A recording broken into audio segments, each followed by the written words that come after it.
Live from the world's capital markets, here are the latest financial headlines brought to you by News Factory. Hello and welcome to Monday's Daily Financial Review. Here's what's making the headlines in the markets today. The dollar-yen price remained largely unchanged in the last session. The ROC is giving a positive signal. The last session saw the Bitcoin fall 0.7% against the dollar. The MACD is giving a positive signal. The Aussie dollar pair corrected downwards in the last session, falling 0.1%. The Williams indicator is giving a positive signal. The oil dollar pair fell 0.3% in the last session. The ROC is giving a positive signal. Coming up, the choices from our chief analysts for today.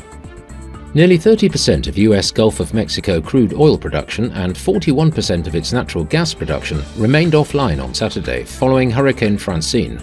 Francine churned through prime oil and gas-producing areas in the US Gulf of Mexico and slammed into Louisiana with up to 100 miles per hour winds. The Federal Reserve is in focus next week as uncertainty swirls over how much the US Central Bank will cut interest rates at its monetary policy meeting, and the pace at which it will reduce borrowing costs in coming months. The S&P 500 index is just 1% shy of its July record high. The US dollar fell on Friday to its lowest level in nearly 9 months against the Japanese yen, after media reports once again fueled speculation the Federal Reserve could deliver a supersized 50 basis point interest rate cut at its policy meeting next week.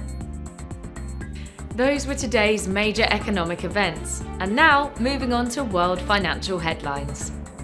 The US 3-month bill auction will be released at 15:30 GMT, the US 6-month bill auction at 15:30 GMT, the Eurozone's trade balance at 9 GMT. Italy's consumer price index will be released at 8 GMT, the Eurozone's labour cost at 9 GMT, Italy's trade balance EU at 9 GMT.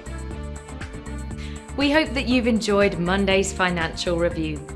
On behalf of all of us here, we wish you a productive trading day.